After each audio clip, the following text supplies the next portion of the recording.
오늘도 거룩한 주일을 맞이하여서 하나님의 품으로 오신 여러분들을 환영하고 축복합니다. 하나님께서 여러분 한 사람 한 사람을 사랑하고 기다리고 계십니다. 이제 다 함께 일어나셔서 묵도하심으로 우리를 사랑하신 하나님께 영과 진리로 예배 드리겠습니다.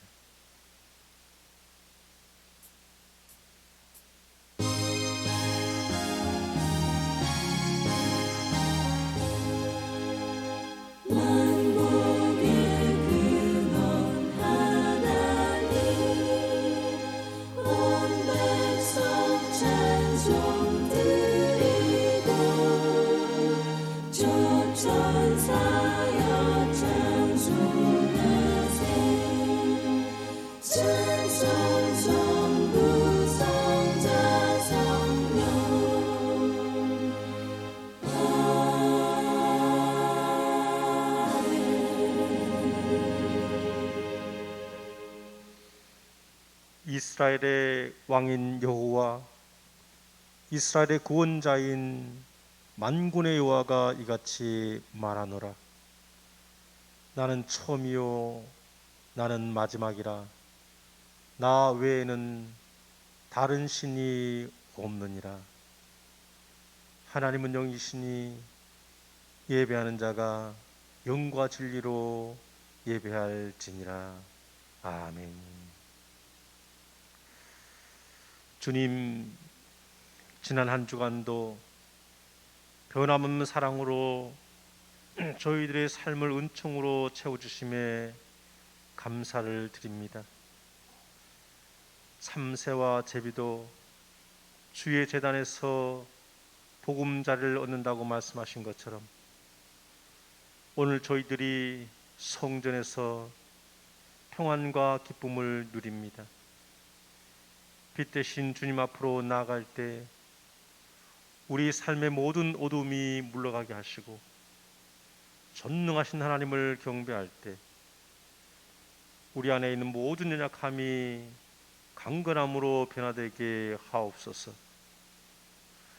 우리가 드린 찬양과 경배와 예물을 기쁘게 흠양하여 주시기를 원하오며 예수님의 이름으로 기원하옵나이다. 아멘. 사도신경으로 우리 신앙을 고백하겠습니다. 나는 전능하신 아버지 하나님 천지의 창조주를 믿습니다. 나는 그의 유일하신 아들 우리 주 예수 그리스도를 믿습니다. 그는 성령으로 잉태되어 동정녀 마리아에게서 나시고 본디오 빌라도에게 고난을 받아 십자가에 못 박혀 죽으시고 장사된 지 사흘 만에 죽은 자 가운데서 다시 살아나셨으며 하늘에 오르시어 전능하신 아버지 하나님 우편에 앉아 계시다가 거기로부터 살아있는 자와 죽은 자를 심판하러 오십니다. 나는 성령을 믿으며 거룩한 공교회와 성도의 교제와 죄를 용서받는 것과 몸의 부활과 영생을 믿습니다. 아멘. 찬송가 27장 찬송하겠습니다.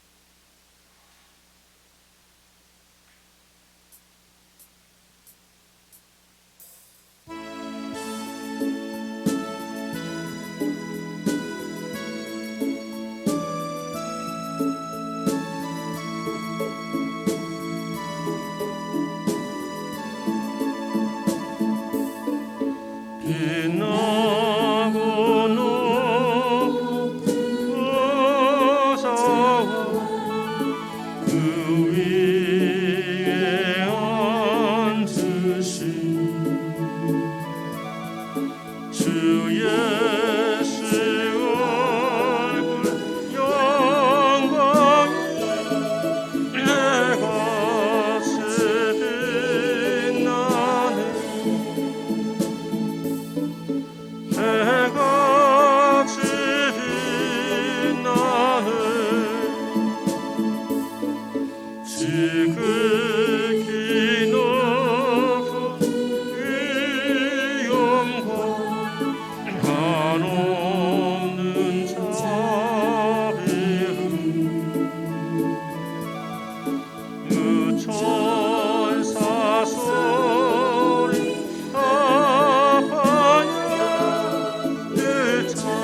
자리에 앉으시겠습니다. 주님께서 가르쳐 주신 기도로 함께 기도드리겠습니다. 하늘에 계신 우리 아버지, 아버지의 이름을 거룩하게 하시며 아버지의 나라가 오게 하시며 아버지의 뜻이 하늘에서와 같이 땅에서도 이루어지게 하소서. 오늘 우리에게 일용할 양식을 주시고 우리가 우리에게 잘못한 사람을 용서해 준 것 같이 우리 죄를 용서하여 주시고 우리를 시험에 빠지지 않게 하시고 악에서 구하소서. 나라와 권능과 영광이 영원히 아버지의 것입니다.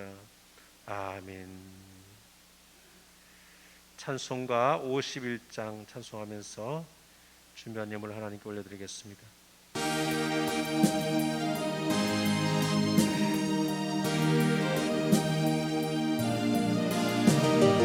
주님 주신 거룩한 날 기쁨으로 주 앞에 와 기도하고 찬양하며 주께 경배 드립니다.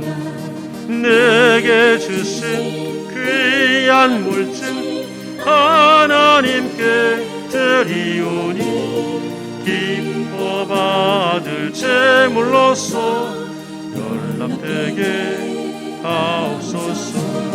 내게 있는 귀한 것은 주님 앞에 다 바쳐도 주님 주신 그 사랑엔 부족할 것뿐입니다. 구원하신 나의 주님 크시는 내 생각하며 주께 힘써 바치겠네. 아까울 것 무엇이라. 내가 받은 모든 것은 하나님의 선물이니 마음과 뜻 다하여서 겸손하게 드립니다. 주님 기뻐 주시니 바치는 나 즐겁도다. 복의 근원 하나님께 영원토록 감사하리. 아멘.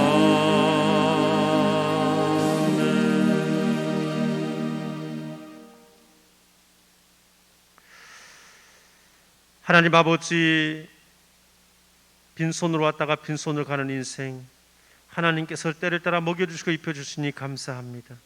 모든 것이 주께로부터 왔사오니 주께서 주신 것 중에서 거룩하게 구별하여 하나님께 예물을 올려드립니다.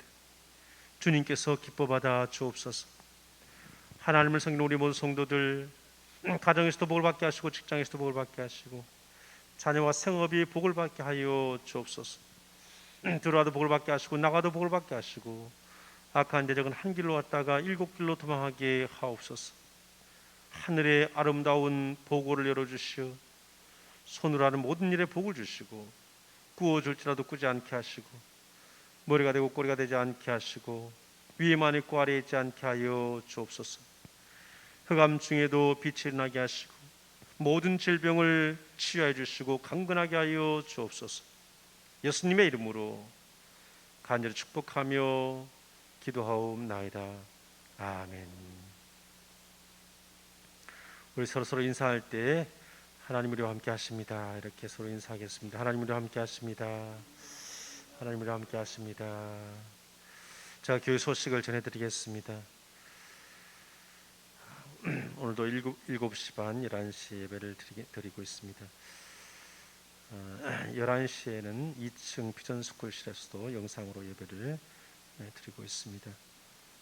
11시 주일 예배는 유튜브로 실시간 방송을 하고 있습니다. 개인적으로 기도하시기 원하시는 분들은 언제든지 자리에 오셔서 기도하시기 바랍니다. 연수시 차례가 8월 31일 화요일 오전 11시에 은혜와 진리 교회에서 있습니다. 다음 주일은 총회 주일입니다. 우리 총회를 위해서 기도하고 또 물질로 또 헌금하는 그런 주일입니다. 다음 세대를 위한 교육이라든지 또 재난을 어려움 당한 그런 이웃들을 구제하고 선교하고 봉사하는데 우리가 총회가 여러 가지 많은 그런 힘들을 쓰고 있습니다.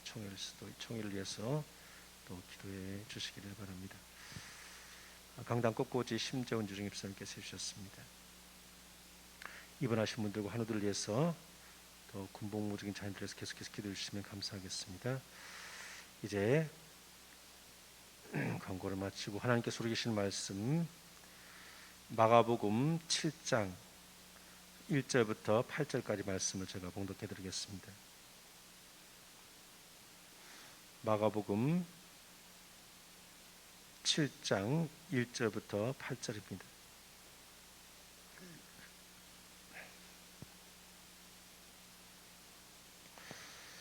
이제 하나님의 말씀을 봉독하겠습니다. 이 말씀을 봉독할 때 살아계신 하나님의 음성을 친히 들을 수 있기를 바랍니다. 하나님의 말씀입니다. 바리새인들과 또 서기관 중 몇이 예루살렘에서 와서 예수께 모여들었다가 그의 제자 중 몇 사람이 부정한 손 곧 씻지 아니한 손으로 떡 먹는 것을 보았더라. 바리새인들과 모든 유대인들은 장로들의 전통을 지켜 손을 씻지 않고서는 음식을 먹지 아니하며 또 시장에서 돌아와서도 물을 뿌리지 않고서는 먹지 아니하며 그 외에도 여러 가지를 지키어 오는 것이 있으니 잔과 주발과 녹그릇을 씻음이라. 이에 바리새인들과 서기관들이 예수께 묻되 어찌하여 당신의 제자들은 장로들의 전통을 진행하지 아니하고 부정한 손으로 떡을 먹나이까? 이르시되 이사야가 너희 외식하는 자에 대하여 잘 예언하였도다. 기록하였을 때 이 백성이 입술로는 나를 공경하되 마음은 내게서 멀도다. 사람의 계명으로 교훈을 삼아 가르치니 나를 헛되이 경배하는도다 하였느니라. 너희가 하나님의 계명은 버리고 사람의 전통을 지키느니라. 아멘. 기도하겠습니다. 하나님 아버지, 성경을 읽고 주님의 말씀이 선포될 때 주님께서 오늘 우리에게 하시는 말씀을 기쁨으로 들을 수 있도록 주님 성령의 능력으로 우리 마음과 생각을 열어 주옵소서. 예수님의 이름으로 기도하옵나이다. 아멘. 할렐루야. 하나님은 살아계십니다. 어제나 오늘의 영원토록 동일하십니다. 하나님의 크신 은혜와 사랑이 언제나 여러분과 함께 하시기를 주님의 이름으로 축복합니다. 이현주 시인이 쓴 걸레만큼만이라는 시가 있습니다. 내용은 이렇습니다. 걸레만큼만 깨끗했으면 좋겠네. 유리창 걸레는 유리창보다 깨끗하고 마루 걸레는 마루보다 깨끗하고 똥걸레는 똥보다 깨끗하니 똥을 만나면 똥보다 조금 더 깨끗하고 마루를 만나면 마루보다 조금 더 깨끗하고 유리창을 만나면 유리창보다 조금 더 깨끗한 오 걸레만큼만 이 세상 사는 동안에 걸레만큼만 깨끗했으면 참 좋겠네. 이런 내용의 시입니다. 여러분 걸레하면 어떤 이미지가 떠오릅니까? 대체적으로 걸레하면 더럽다 그런 이미지가 많이 떠오를 것입니다. 근데 오늘 이 시인은 걸레와 깨끗함을 연결시켜서 노래하고 있습니다. 심지어 걸레만큼만 깨끗하면 좋겠다 그렇게 이야기하고 있습니다. 이 사람들이 더럽다고 생각하는 그 걸레만큼이라도 깨끗해졌으면 좋겠다는 것입니다. 최소한 유리창을 닦는 걸레는 유리창보다는 깨끗하고 마루를 닦는 걸레는 마루보다는 깨끗하다는 것입니다. 우리가 다른 사람들을 향해서 더럽다고 욕하기는 쉽습니다. 다른 사람들을 향해서 더럽다고 욕하는 것은 무슨 연습을 할 필요가 없습니다. 아무런 노력을 하지 않아도 그냥 그대로 놔두어도 자연스럽게 다른 사람을 욕하며 삽니다. 그러나 내가 다른 사람의 더러운 것을 닦아주는 걸레가 되려고 한다면 나는 그 사람보다는 더 깨끗하도록 나 자신을 깨끗하게 빨아야 합니다. 그래야 그 사람의 더러움을 닦아줄 수 있습니다. 더도 말고 덜도 말고 다른 사람의 더러움을 닦아줄 수 있는 걸레가 되려고 한다면 많은 노력이 필요합니다. 먼저 나 자신이 다른 사람을 닦아줄 수 있게끔 늘 내 자신을 깨끗하게 해야 됩니다. 내가 다른 사람들보다 더 더러운데 내가 다른 사람들을 닦아줄 수는 없습니다. 예수님은 형제의 눈 속에 있는 티를 빼내고 하기 전에 네 눈 속에 있는 들보를 먼저 빼내라고 하십니다. 내 눈 속에 있는 들보를 먼저 빼내야 합니다. 내가 먼저 주님의 보혈로 깨끗하게 씻김 받아야 합니다. 그래야 다른 사람의 허물을 덮어줄 수 있습니다. 내 눈 속에 들보가 들어앉아 있으면 다른 사람의 눈에 가시가 있는 것만 보입니다. 내 눈에 들보를 볼 수 없습니다. 그런데 내 눈에 들보를 빼내고 나면 다른 사람의 허물을 덮어줄 수 있습니다. 내가 여전히 다른 사람의 허물만 보고 그 허물만 지적하고 있다면 우리는 예수님을 인격적으로 만나지 못한 것입니다. 예수님으로부터 내 눈 속에 들보를 빼내음 받지 못한 것입니다. 예수님은 걸레입니다. 우리를 깨끗하게 닦아주시고 자신은 더럽혀진 걸레입니다. 예수님은 아무런 죄가 없음에도 우리를 위해서 우리 죄를 대신 뒤집어 쓰시고 우리를 깨끗하게 해주셨습니다. 우리의 더러운 죄를 다 뒤집어 쓰시고 십자가에서 죽으셨습니다. 우리의 죄를 닦아주시기 위해서 자신은 걸레가 되셨습니다. 이런 예수님을 만나면 우리도 걸레가 됩니다. 다른 사람들의 허물을 닦아주는 걸레가 됩니다. 어떤 사람이 깨끗한 사람입니까? 걸레 같은 사람이 깨끗한 사람입니다. 다른 사람의 허물을 닦아주는 사람이 깨끗한 사람입니다. 다른 사람의 허물을 지적하고 판단하고 정죄하고 비판하는 사람은 더러운 사람입니다. 자신의 눈 속의 들보를 보지 못하는 사람입니다. 오늘 본 말씀에는 그런 더러운 사람들의 이야기가 나오고 있습니다. 그들이 바로 서기관들과 바리새인들입니다. 이들은 예루살렘으로부터 갈릴리로 내려왔습니다. 이들이 예루살렘으로부터 온 동기는 불순한 동기를 가지고 왔습니다. 예수님이 오병이 이식을 베풀고 많은 병자를 고쳐주시고 이적을 베풀자 예수님의 인기가 하늘 높은 줄 모르고 치솟아 올라갔습니다. 예수님에 대한 소문이 전국에 다 퍼졌습니다. 그래서 사람들이 어떻게 하든지 예수님을 만나보려고 했습니다. 그래서 멀리서부터 예수님을 찾아와서 예수님을 따르는 무리들이 많아졌습니다. 이들은 심지어 예수님을 나라의 임금으로 삼으려고 했습니다. 그러자 헤롯을 비롯한 정치인들도 예수님에 대한 소문을 듣고 경계하기 시작합니다. 특별히 종교 지도자들은 예수님의 인기가 하늘 높은 줄 모르고 치솟자 불안해지기 시작했습니다. 자기들을 따라야 할 사람들이 다 예수님을 따라갈까 봐 두려워했습니다. 그래서 예루살렘에서 바리새인과 서기관들을 파송한 것입니다. 이들은 예수님의 말씀을 들으려고 온 사람들 아닙니다. 어떻게 해서든지 예수님의 허물을 찾아내서 예수님을 사회적으로 생매장시키려고 찾아온 사람들입니다. 예수님을 제거해서 초기의 화근을 잘라버리려고 온 사람들입니다. 그런데 아무런 명분 없이 예수님을 제거할 수는 없습니다. 백성들이 예수님을 선지자라고 생각하고 있었기 때문에 이 사람들은 백성들을 두려워했습니다. 그래서 백성들이 예수님이 잘못했다는 무슨 명분이 있어야 했던 것이죠. 그런데 이들의 눈에 예수님의 제자들이 손을 씻지 않고 떡을 먹는 것이 딱 걸렸습니다. 손을 씻지 않고 떡 먹는 것이 무슨 그리 큰 문제가 되는가 그렇게 생각할 수 있는데 이것은 장로들의 전통을 범하는 것입니다.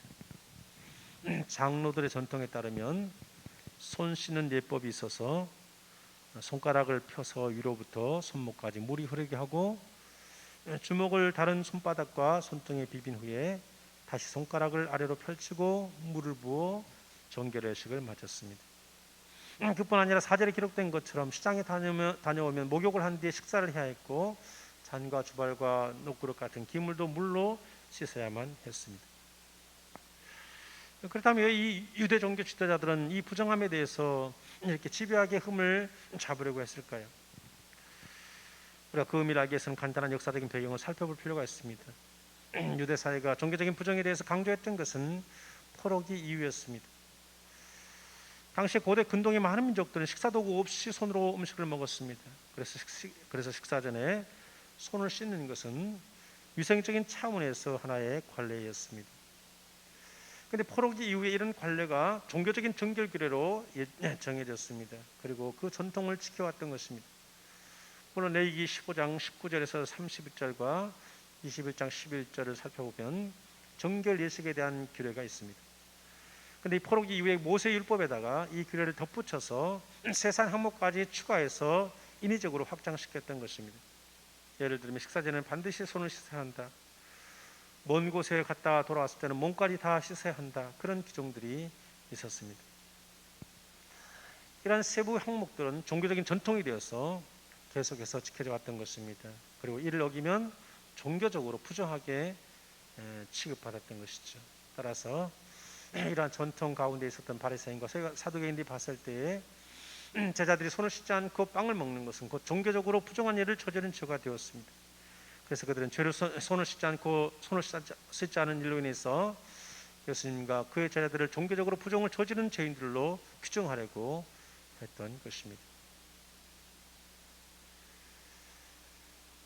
그런데 예수님께서는 이렇게 씻지 않고 떡을 먹는 것에 대해서 장로들의 전통을 어겼다고 비난하는 이 바리새인과 사두개인들을 향해서 이사야 선지자의 말씀을 인용하면서 그들에게 말씀합니다. 이사야 29장 13절의 말씀인데요. 주께서 이르시되 이 백성이 입술로는 나를 가까이하며 입술로는 나를 공경하나 그들의 마음은 내게서 멀리 떠났나니 그들이 나를 경외함은 사람의 계명으로 가르침을 받았을 뿐이라. 그렇게 말씀하시면서 사람의 계명으로 교훈을 삼아 가르치니 나를 헛되이 경배하는도다. 너희가 하나님의 계명은 버리고 사람의 전통을 지키느니라고 말씀하십니다. 그리고 너희가 너희 전통을 지키려고 하나님의 계명을 잘 저버리도다 하면서 그들에게 말씀하십니다. 5절을 보면 흥미로운 단어를 우리가 발견하게 되는데 바로 묻되라는 단어입니다. 이 묻되라는 단어는 어떤 문제를 찾기 위한 질문이라는 의미가 있습니다.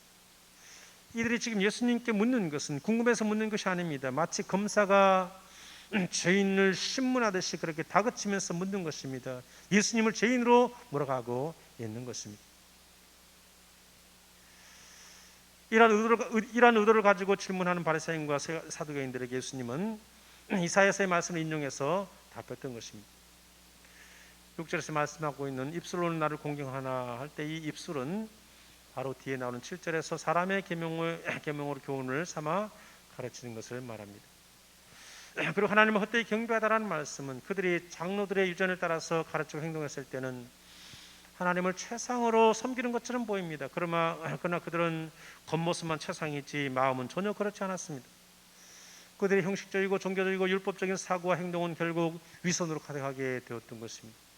그들의 마음은 하나님에게서부터 멀리 떠났습니다. 형식적이고 외식적인 그들의 종교적 행위는 하나님을 진심으로 경배하는 태도가 결코 아니었습니다. 더 나아가서 그들은 자기들의 전통을 지키기 위해서 하나님의 계명을 저버리는 어리석음에 빠지게 되었던 것입니다. 예수님은 어리석음에 빠져있던 무리들을 다시 불러서 내 말을 듣고 깨달으라고 명령하시면서 15절과 16절에서 이렇게 말씀하십니다. 무엇이든지 밖에서 사람에게로 들어가는 것은 능히 사람을 더럽게 하지 못하되 사람 안에서 나오는 것이 사람을 더럽게 하는 것이니라고 말씀합니다. 여기서 예수님은 사람에게로 들어가는 것과 사람 안에서 나오는 것을 대조하면서 말씀합니다. 그렇다면 사람에게로 들어가는 것과 사람 안에서 나오는 것은 무엇인가 하는 것입니다. 사람에게로 들어가는 것은 단수로 쓰였고 사람 안에서 나오는 것은 복수로 쓰였습니다. 그 이유가 무엇일까요? 사람에게로 들어가는 것은 단수인데 바로 19절에 나오는 음식을 말합니다. 또 바리새인과 사두개인들이 5절에서 부정하다고 여겼던 떡을 말하는 것입니다. 반면 사람에게서 나오는 것은 복수로 사용되었는데 이것은 21절과 22절에 나오는 수많은 그런 악한 속성들을 가리킵니다. 또 다른 측면에서 본다면 사람에게로 들어가는 것은 물질적인 것이고 사람에게서 나오는 것은 영적인 것이고 도덕적인 것을 말하고 있습니다. 그렇다면 정말 사람을 더럽게 하는 것이 무엇이냐 하는 것을 무엇이나 하는 것입니다. 진정한 더러움은 물질적인 것이 아니라 사람의 마음에서 나오는 온갖 취약한 것을 말하고 있습니다. 참 놀라운 것은 모든 악한 것이 외부에 있는 것이 아니라 내 안에 있다고 하는 것입니다. 예수님은 20절부터 22절 말씀에서 사람의 마음에서 나오는 악한 것들을 열거합니다. 무엇이든지 밖에서 사람에게로 들어가는 것은 능히 사람을 더럽게 하지 못하되 속에서 곧 사람의 마음에서 나오는 것은 악한 생각, 곧 음란과 도둑질과 살인과 간음과 탐욕과 악독과 속임과 음탕과 질투와 비방과 교만과 우미함이니 그렇게 말합니다. 정말로 사람을 더럽히는 것은 마음 속에서 나오는 악한 생각입니다. 예수님은 악하고 더러운 생각 12가지를 예로 드셨습니다. 이 더러운 죄악의 목록들은 십계명의 6번째 계명부터 10번째 계명을 망라하고 있습니다. 살인과 간음과 도둑질과 속임과 탐욕이 그것입니다. 그리고 악독과 질투와 비방과 교만과 우미함이 살인을 부르는 악한 것입니다. 왜 이 마음에서 나오는 것이 악한 것일까요? 그것은 마음이 악하기 때문입니다. 마음이 악하기 때문에 그 악한 것이 우리 행동으로 나타나는 것입니다. 왜 사람의 생각이 악할까요? 우린 창세기 4장에서 그 이유를 찾아볼 수 있습니다. 아담과 하와가 하나님의 말씀에 불순종하고 에덴 동산에서 쫓겨난 후에 첫 번째 낳은 아들 가인은 자기의 동생 아벨을 돌로 쳐서 죽입니다. 가인이 왜 이 아벨을 죽였을까요? 요한일서 3장 12절에 보면 가인같이 하지 말라. 그는 악한 자에게 속하여 그 아우를 죽였으니 어떤 이유로 죽였느냐? 자기 행위는 악하고 그의 아우의 행위는 의로움이니라. 그렇게 말씀하고 있습니다. 가인은 악한 자에게 속해서 아우를 죽였습니다. 하나님의 말씀에 불순종한 사람들은 악한 자에게 속했다는 것입니다. 우리가 하나님께 속하느냐 악한 자 즉 마귀에게 속하느냐에 따라서 우리 행위가 악하느냐 또 선하게 나오느냐 결정되는 것입니다. 사람의 생각이 악하게 된 것은 하나님을 떠나서 마귀에게 속하게 되었기 때문입니다. 하나님을 떠난 인간의 마음속에 죄악된 본성이 자리하게 되고 결국 우리는 죄를 따라갈 수밖에 없는 악한 자가 될 수밖에 없습니다. 하나님을 떠난 인간들의 마음속에 그 인간들은 악한 생각이 사로잡혀서 음란과 질투와 비방과 교만과 우매함 등이 나타나게 되는 것입니다. 예레미야는 이렇게 타락한 인간의 마음이 본질적으로 악하다고 고발하면서 바알에게 분향하며 너희가 알지 못하는 신들을 따르면서 도둑질하고 살인하고 간음을 일삼는다고 말씀하고 있습니다. 창세기 6장 5절에 보면 여호와께서 사람의 죄악이 세상에 관정함과 그 마음의 생각의 모든 계획이 항상 악할 뿐임을 보시고라고 말씀하고 있습니다. 이렇게 타락한 인간들의 마음에 나오는 것은 악한 것들 뿐입니다.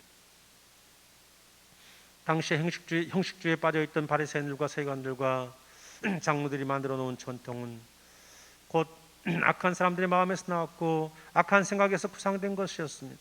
그렇기 때문에 그들이 사수하려고 했던 전통은 결국 악한 결과를 낳게 되었습니다. 우리가 아무리 신앙이 좋은 것처럼 보일지라도 그 마음에 신앙에 대해서 거짓이 없이 진실해야 됩니다. 하나님 앞에 진실한 것처럼 사람들 앞에서도 진실해야 됩니다. 이 진실한 마음이 진실한 생각을 갖게 하고 그 생각이 진실한 행동을 낳게 됩니다.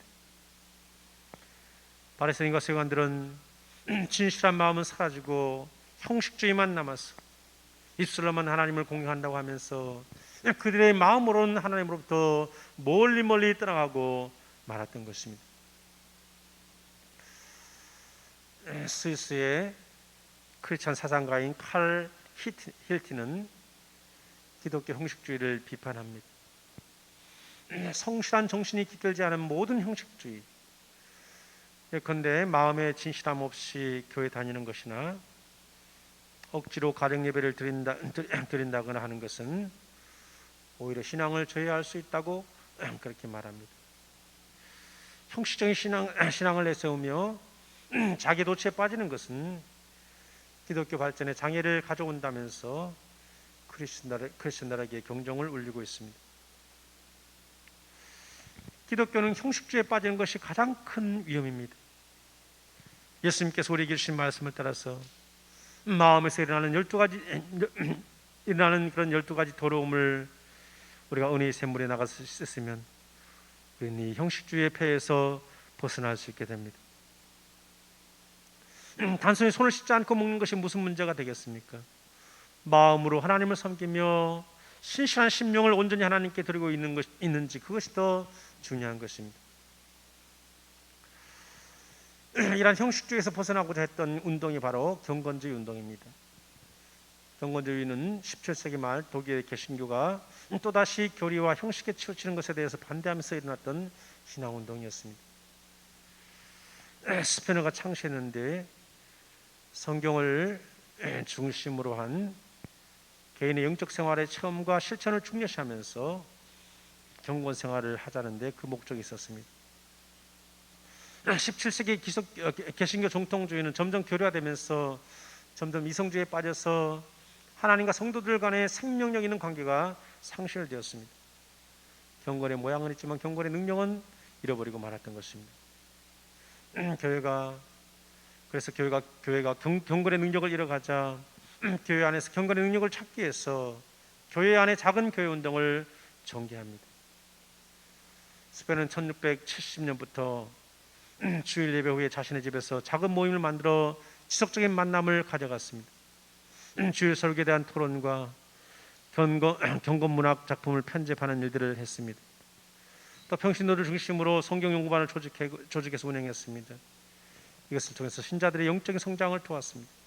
1675년 이후에 그들은 성경에 집중하고 기도하고 실천하려는 경건주의 운동을 일으키게 됩니다.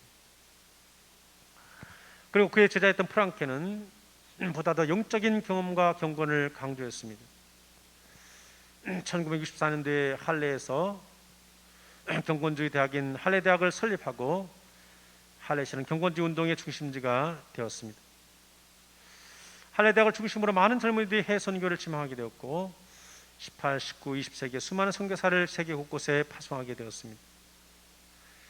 이 프랑케의 제자였던 진젠도르프는 할레 대학을 다니면서 경건주의 안에서 성장했습니다.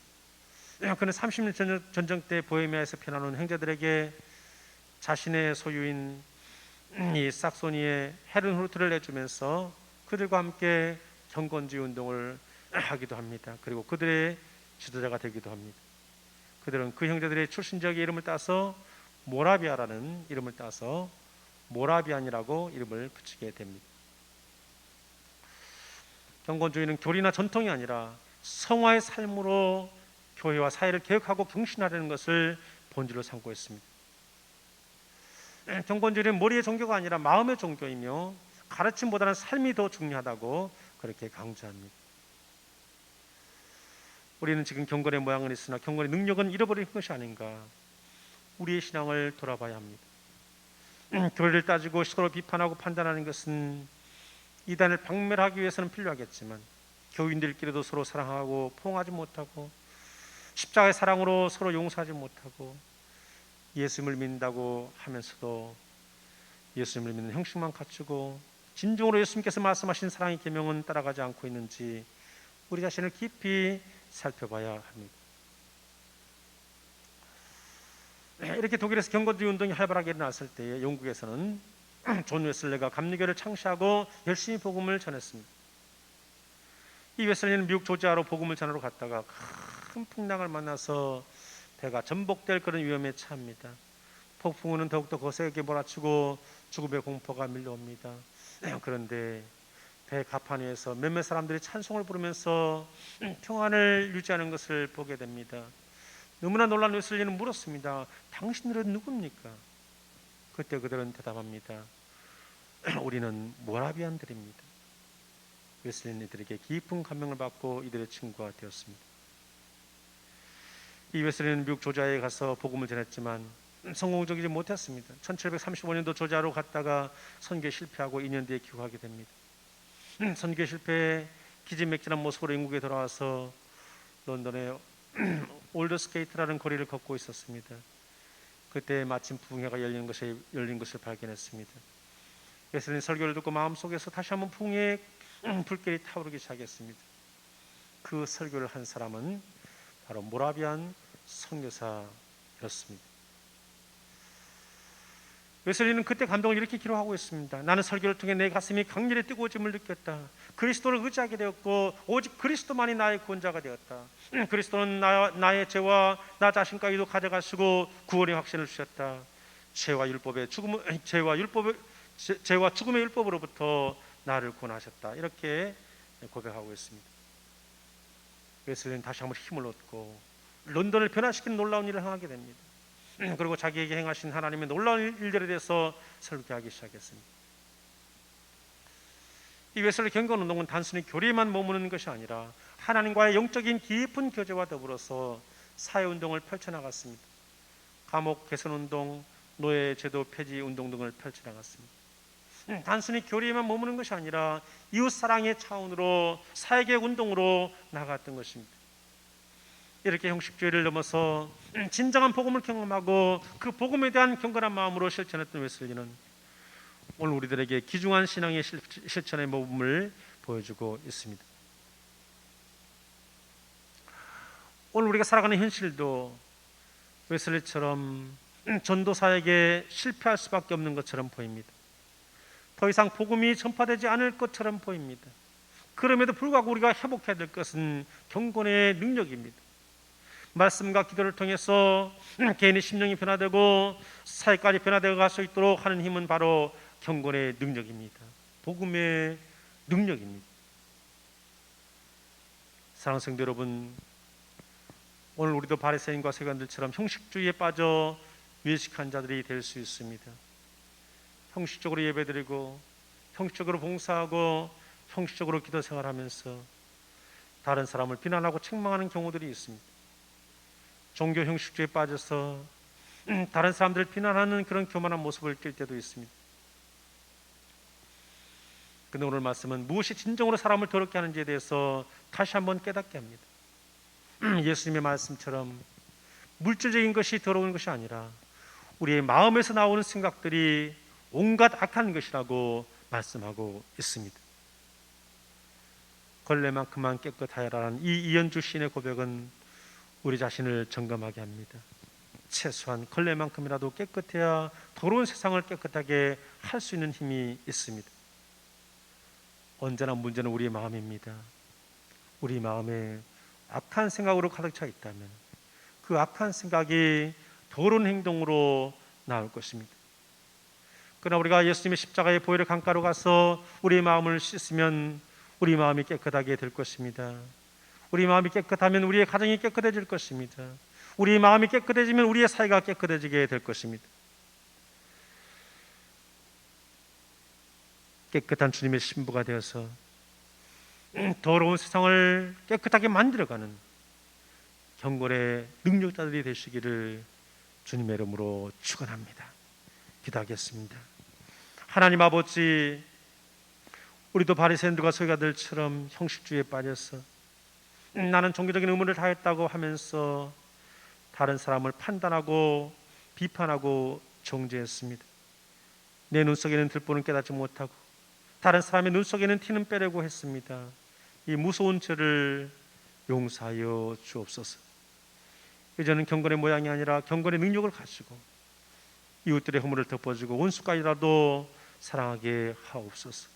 예수님의 이름으로 기도하옵나이다. 아멘. 다 일어나셔서 찬송가 449장 찬송하겠습니다.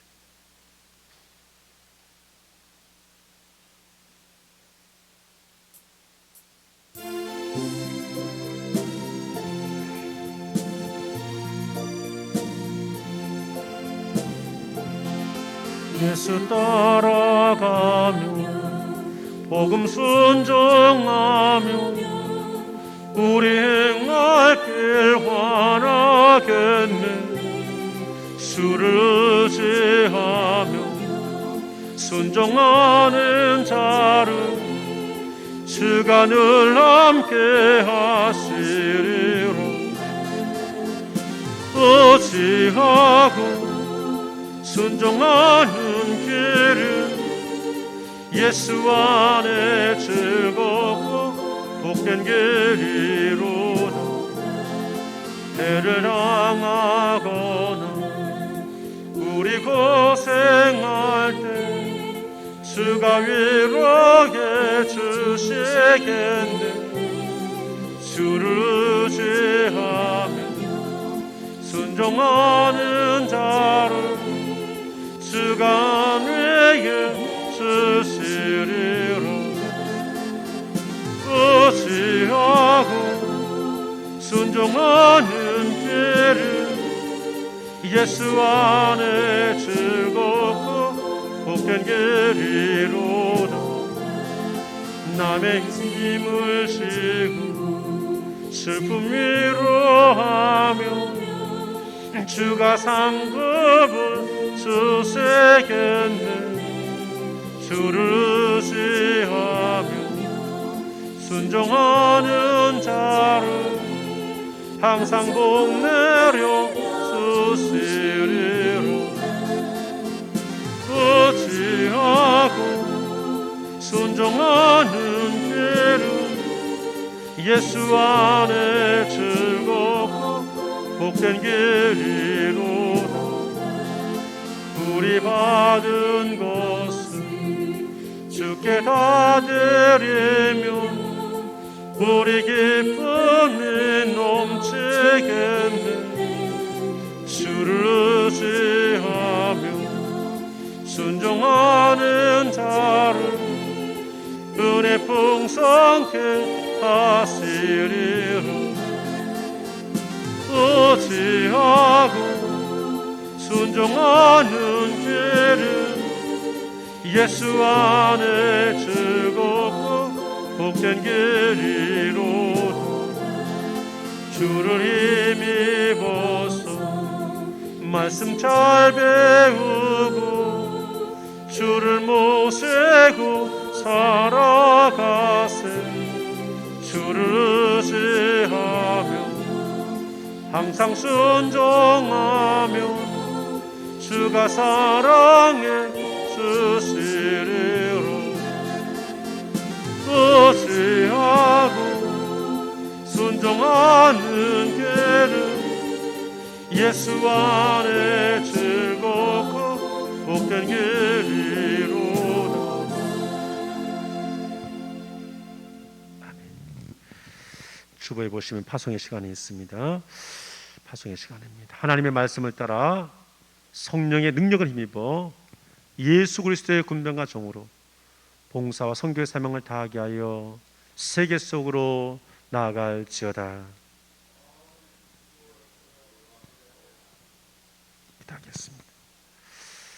지금은 주 예수 그리스도의 은혜와 하나님 아버지의 사랑과 성령의 교통하심이 형식주의에 빠지지 않고 진심으로 하나님의 말씀을 따라 하나님을 사랑하고 이웃을 사랑하기로 다짐하는 우리 모든 성도들에게 이제로부터 영원토록 함께하옵시기를 간절히 축원하옵나이다. 아멘.